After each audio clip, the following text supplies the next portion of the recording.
ஏய்னா இங்க குதிச்சா என்னடா ஆகும்? ஏன்டா 6வது மணிக்கு புதுசா என்ன ஆகும் தெரியாது உனக்கு. அது ரெண்டா ஆகும்.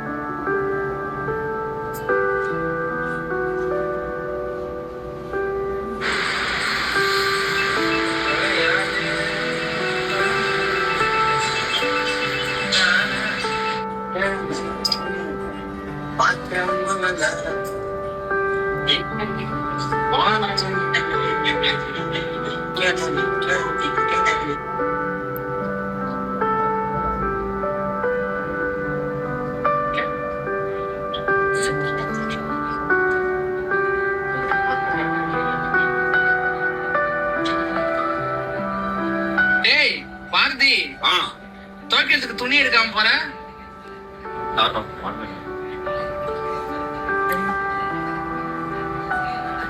என்ன பாரதி மாறி இருக்க, என்னாச்சு? அதான் ஒண்ணும் இல்லடா. இல்லையே, இப்பெல்லாம் இருக்க மாட்டியே, என்னாச்சு சொல். பாரா உட்காரு, என்னாச்சுன்னு சொல்லு.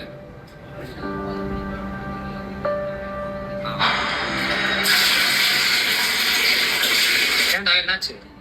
வாழ்க்கை நினைச்சாலே பயமா இருக்கான். ஏன்? நீ குரூப்பை பாத்தியா? இல்லையே. இல்ல, அடுத்த வாரம் ஒரு கம்பெனி வருதான், அதுதான் கடைசி கம்பெனியா. என்ன பண்றதுன்னே தெரியலடா. ஃபேமிலி வேற நான் தான் பாத்துக்கணும், தங்கச்சி வேற படிக்கணும், என்ன பண்றதுன்னே தெரியலடா. பாத்துக்கலாம். எனக்கு என்னப்பா நீ பிளேஸ் ஆகிட்ட. உனக்கு என்னடா தெரியும் என்னை பத்தி? நீ இப்பதான் கஷ்டப்படுற. நான் சின்ன வயசுல இருந்து கஷ்டப்பட்டு தான் வளரணும்.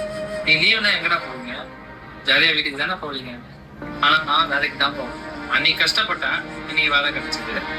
நமக்காச்சும் பரவாயில்ல, தங்கறதுக்கு இடம், நல்ல சாப்பாடு, அதுவும் இல்லாம நிறைய பேர் இருக்காங்க. கவலைப்படாதாங்க, எல்லாருக்கும் ஒரு நேரம் வரும். உனக்குன்னு ஒரு வேலை எழுதி இருக்கும். மனசை குழப்பிடாம நெக்ஸ்ட் வீக் இன்டர்வியூ ப்ரிப்பேர்